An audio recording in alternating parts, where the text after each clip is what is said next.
मुझको कहाँ ढूंढे तू बंदे, मैं तो तेरे पास है। यह बात अक्सर हम लोग सुनते हैं ईश्वर के बारे में, लेकिन खुशियों को भी ढूंढने के लिए हम अक्सर दर दर भटकते रहते हैं, लेकिन खुशियां हमें मिल नहीं पाती हैं। आइए मैं अशोक आज आप लोगों को एक सुंदर सी कहानी सुनाता हूं, जो शायद आपकी खुशियों को ढूंढने में आपकी मदद। एक बूढ़ी औरत की कहानी।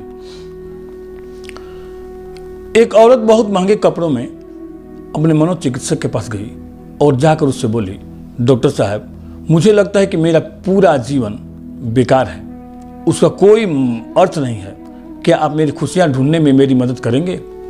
डॉक्टर ने एक बूढ़ी औरत को बुलाया जो कि वहां साफ सफाई कर रही थी और उसको कुर्सी पर बैठने के लिए कहा, और उन्होंने उस बूढ़ी औरत से कहा कि आप इनको बताइए कि आपने अपनी खुशियों को किस प्रकार से ढूंढा। उस बूढ़ी औरत ने कहा कि टीबी की बीमारी में एक दिन मेरे पति की मौत हो गई और उसके कुछ ही दिनों के बाद सड़क दुर्घटना में मेरा बेटा भी मर गया। मेरा जीवन एकदम बेकार हो गया था, मैं निराशा से भर गई थी और मुझे जीने की कोई आशा नहीं थी।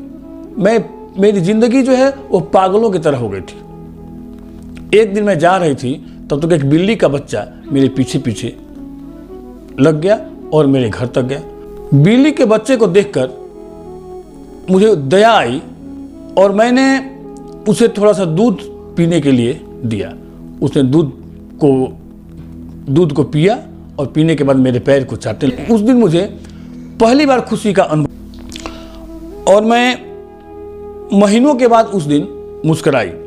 तब मैंने सोचा कि यदि इस बिल्ली के बच्चे की सहायता करने से मुझे खुशी मिल सकती है, तो हो सकता है कि किसी दूसरे के लिए कुछ करके मुझे भी खुशी मिलेगी। और उस दिन के बाद मैंने अपने आसपास जितने भी लोग रहते थे, जो जरूरतमंद थे, जो बीमार थे, उनकी सहायता करने लगी और मेरा जीवन जो है वह खुशियों से भर गया। अब इस प्रकार से मैं हर दिन कुछ नया करती, जिससे दूसरे के लोगों के जीवन में खुशियां आने लगी और मेरी जीवन भी खुशियों से भर गया। आज मैंने खुशियां ढूंढी है दूसरे को खुशी देकर। यह सुनकर वह अमीर औरत रोने लगी और उसके पास वह सब था जो वह पैसे से खरीद सकती थी, लेकिन उसने वह चीज़ खो दी थी जो पैसे से नहीं खरीदी जा सकती थी।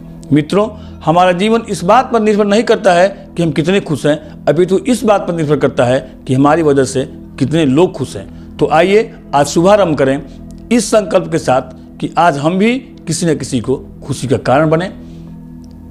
हंसते रहिए, मुस्कुराते रहिए और सुनते रहिए मेरी अच्छी अच्छी कहानियाँ। धन्यवाद।